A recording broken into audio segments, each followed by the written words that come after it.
So this, friends, is part 69 as we go on our continued study of chapter 18 of Revelation. So we're looking at the equivocator which was used by William Shakespeare in the play Macbeth. It's a person who equivocates, and the Concise Oxford Dictionary defines equivocator as use ambiguous words to conceal the truth. That's what the equivocator does.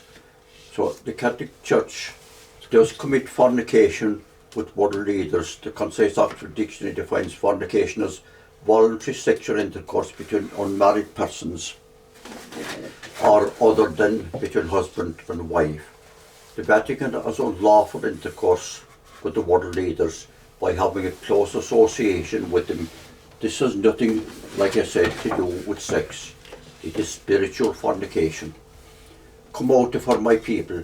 Come out, my people, away from her, so that you do not share in her crimes and have the same plagues to bear. At the present time, there are two groups who are God's people. They are the Christians and the Jews. The Christians will have been taken away to the judgment seat at that stage.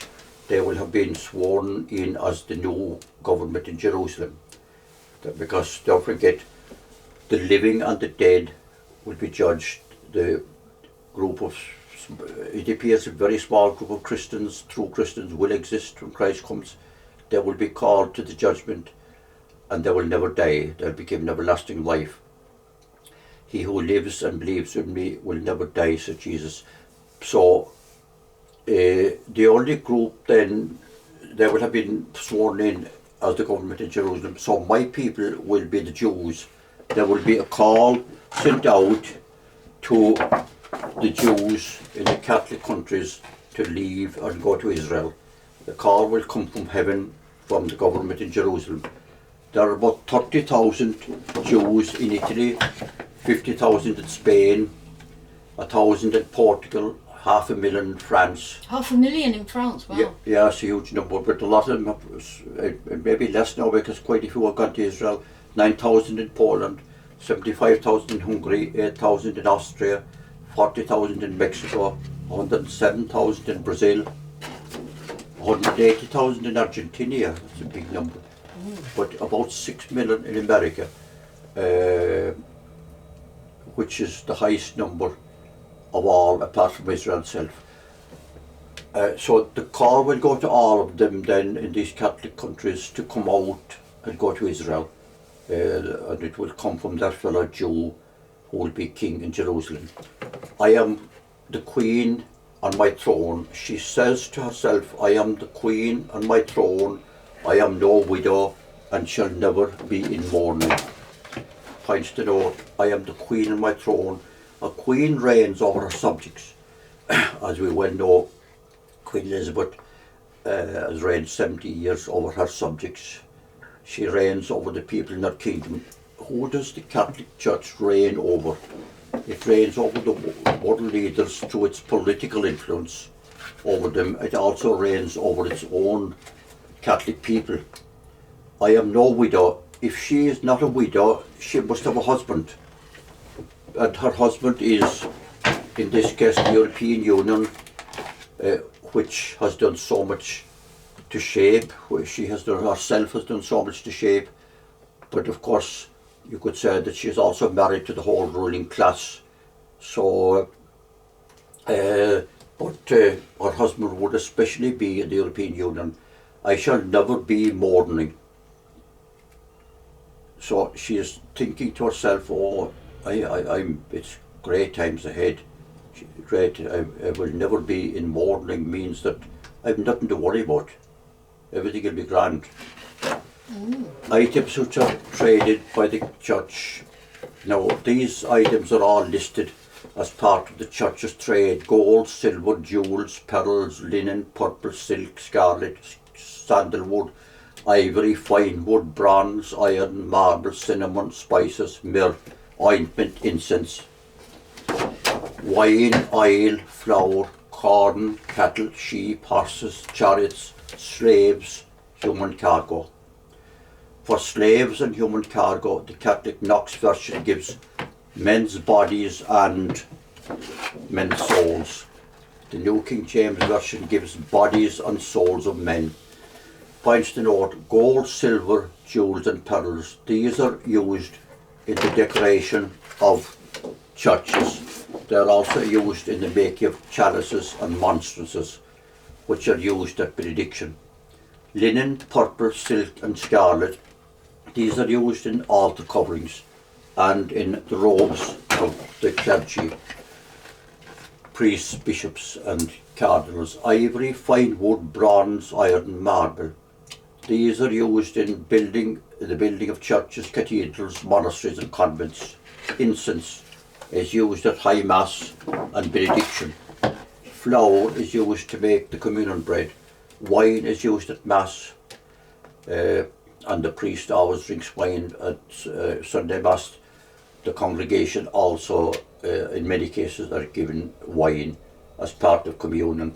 Cattle, sheep, horses, chariots. These stand for the wealth of the church in ordinary commodities, because the church owns a lot of land and property as well, like livestock, colleges, stocks and shares. The church is very much into the financial market of stocks and shares, so the wealth of the Catholic Church worldwide must be vast. So these are also listed as part of her trading goods, bodies and souls of men. They are listed among the commodities which the church owns, implying that the church treats its people as mere property. It tells them that they have immortal souls, which they do not have. It invented purgatory, a place which does not exist. They invented it only because of the doctrine of the immortality of the soul. And the church has earned a lot of money through this doctrine. The church performs a burial, and the priest, of course, gets paid for the funeral service, for body and soul. That's why bodies and souls of men are described as part of the trade of the church. Now, there's nothing whatsoever wrong with a priest being paid to perform a funeral. What is wrong is the church's teaching about the soul. Your traders were princes of the earth. The Catholic Good News Version says, your businessmen were the most powerful in all the world. The Catholic Knox Version calls them the great men of the earth. The King James Version calls them the same thing. So who are these great men of the earth that the Catholic Church trades with and has always traded with? There must be figures, some of the leading figures in society, and some of them we would expect to be some of the best known figures of all time. So let's see if there were. The King James Version calls them the same thing. Who are these great men of the earth? Are they mere merchants? It seems that they are not just merchants. Revelation uses words with a wider meaning than normal.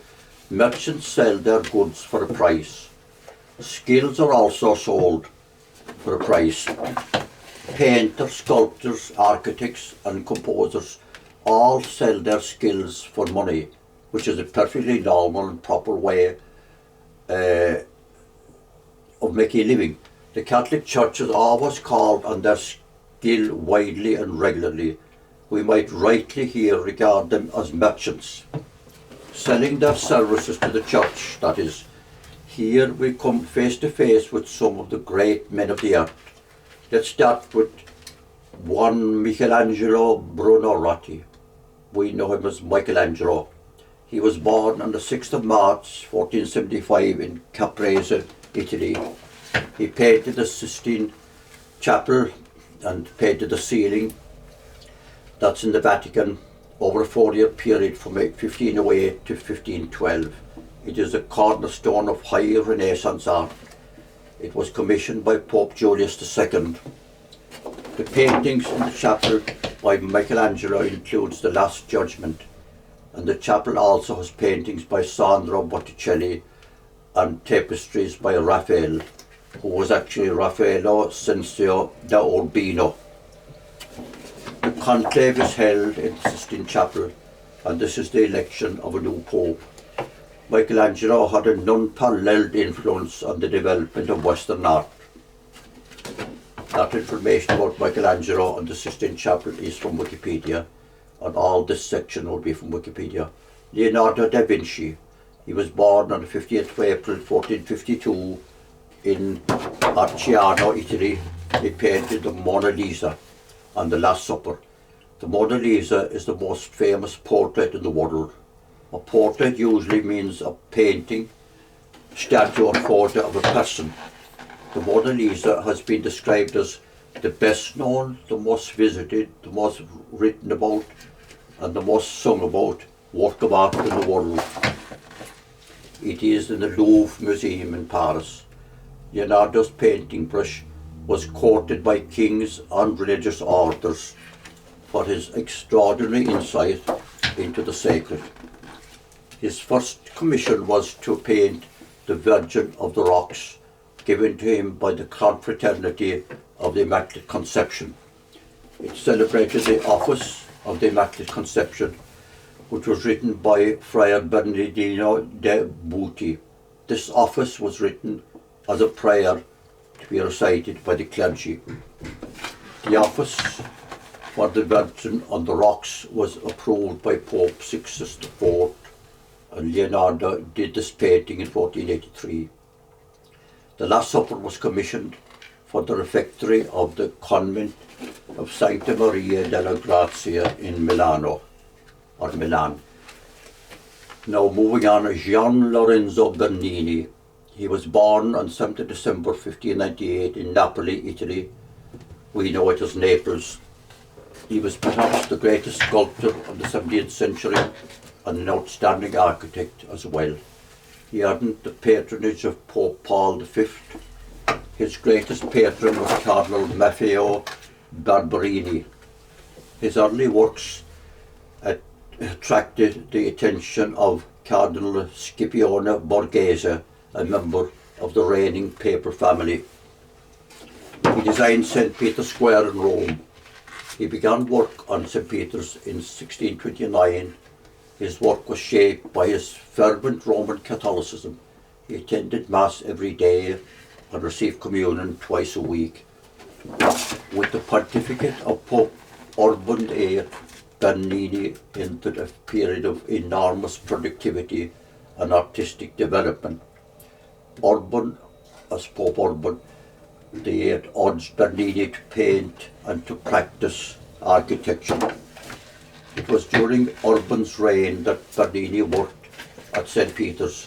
He was commissioned to build a symbolic structure over the tomb of St. Peter in St. Peter's Basilica. The result is the famous immense gilt bronze baldachin.